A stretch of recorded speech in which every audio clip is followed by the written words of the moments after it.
So considering an unhealthy soul structure and a healthy one brings us back to Isaiah 57, the last verse of the chapter. God says, "There is no peace, says my God, to the wicked." There is no peace, says my God, to the wicked. And in that place, those who are godless, who are not trusting God, that's the place where the soul structure eventually becomes unhealthy, and it scoops up mire and dirt and occupies the days of that person with just a lot of unpleasantness, and there cannot be peace spoken to their hearts by God, because of that position that they have that they have chosen. But so what brings along this kind of change? And we have spoken about coming to God, escaping to God. But as so often, if we consider our relationship with the Lord, usually it is about an attitude. Well, I shouldn't even say attitude, because it's maybe a heart attitude. It's about a heart attitude. It's not an external attitude, not about a certain behavior, but a heart attitude, something that is inside, something that is way deeper with us. And coming to the Lord with that heart attitude, this yields something very important. So let me just read the verse that we love so much, many of us, Isaiah 57:15. It's very beautiful, but it's not poetry. It's a promise. So for thus says the high and lofty one, the one that inhabits eternity, whose name is holy.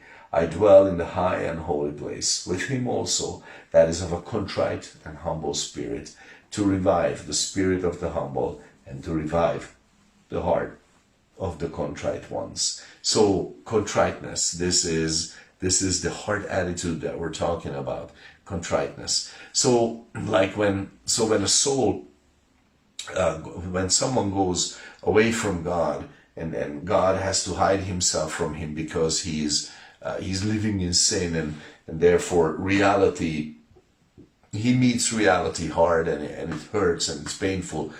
And that person has two choices. Either he can act in pride and then become bitter about it and angry, or they can act in humility. They can say, "Oh man, this life without God is hard.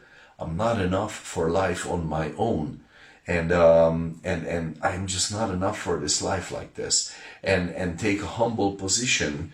And they can then come to God with that humility, and they can say, "Lord, this life doesn't work without you, and God says, "Yeah, I kind of know. Yeah, I kind of made the world like that because I want you with me. But when I am in that place, so just coming to God, it's one thing. But coming to God with a contrite heart attitude, where I say in humility, I am not enough for this life. And I'm definitely not enough for life without you, Lord.